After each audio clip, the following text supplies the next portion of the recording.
if I had to start all over again in real estate investing from day one, what would the one piece of advice be that I would have loved to hear then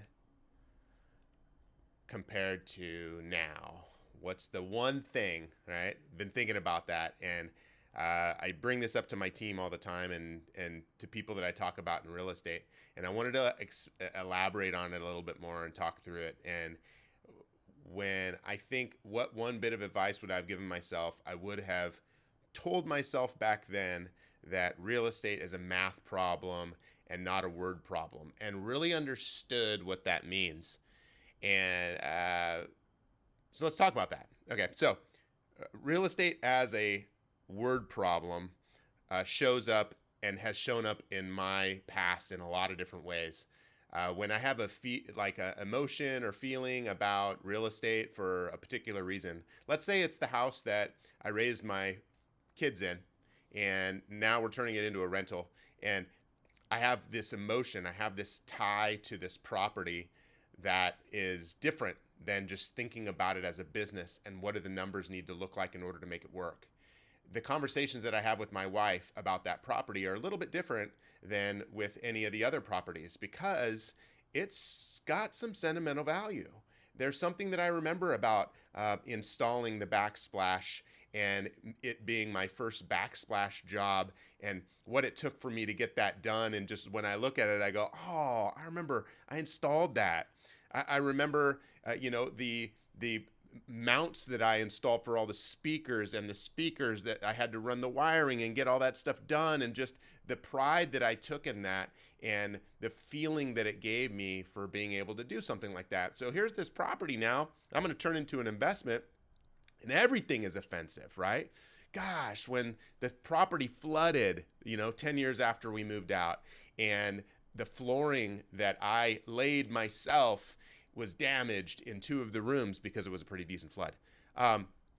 Bummer. That flooring is gone. There's a feeling there. That turns it into a word problem. It's those feelings, but it doesn't keep it in the math column. It doesn't keep it in the, does it make financial sense?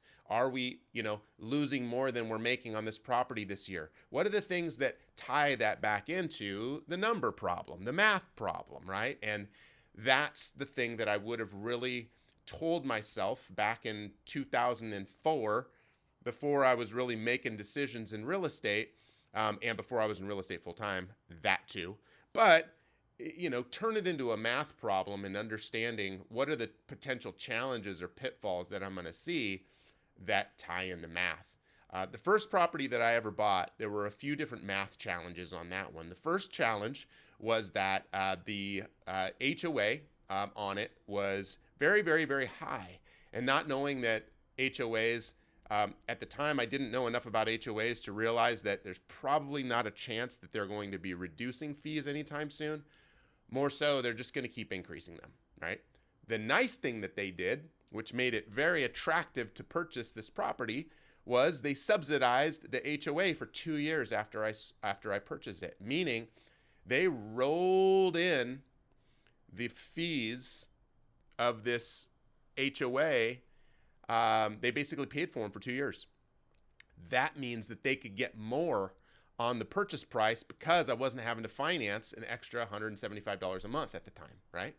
So they were able to push their values because they took on this expense that my lender realized I didn't now need, and they could make it more attractive to push that value. The other thing that turned this into a word problem over a math problem was the idea, they really built it up for investors, right? These savvy investors probably weren't investing in this property. They were the newbies like me who'd never bought an investment property before.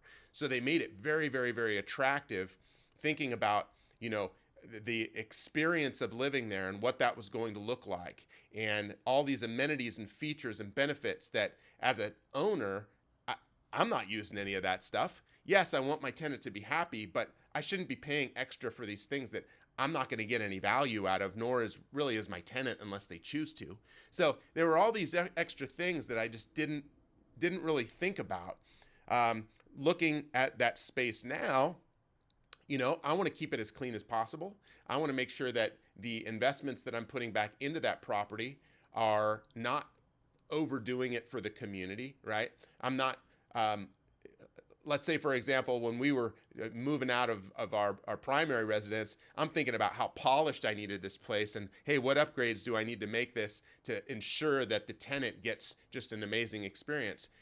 That's all well and good. However, why wouldn't I have spent that money while I was living there and enjoyed that stuff myself? When I first rented out, the first property ever was this property in Tempe that my mom owned, and I rented from her, right? And I dealt with a pool on that property for 2 years. That was when we purchased the property. It was a rehab. It was a flip. And what I didn't realize, me being a novice, was that the pool had been painted, and the paint was coming up over those 2 years. And for the life of me, I couldn't get this pool to flippin' just stay clean, right? I'm trying to figure this stuff out. What I didn't realize was some of these rough spots on the bottom of the pool were actually plaster had been removed. It had been completely gone, and they just painted over all of it so that it looked really good. There was a big deep diving pool, so you couldn't really see the bottom as easily. But once it started peeling, oh my gosh, it was like this stuff was everywhere. Every time I clean out the filters, there's this paint coming off. It's just like, oh my gosh. So after those 2 years, it was apparent that in order to have anybody keep this pool running, the thing needed to be resurfaced, right? Well, there's $8,000, right? So $8,000 that, son of a gun, I could have flipped and invested that money on the front end, or we could have invested it as I moved in instead of waiting until after I'd moved out. So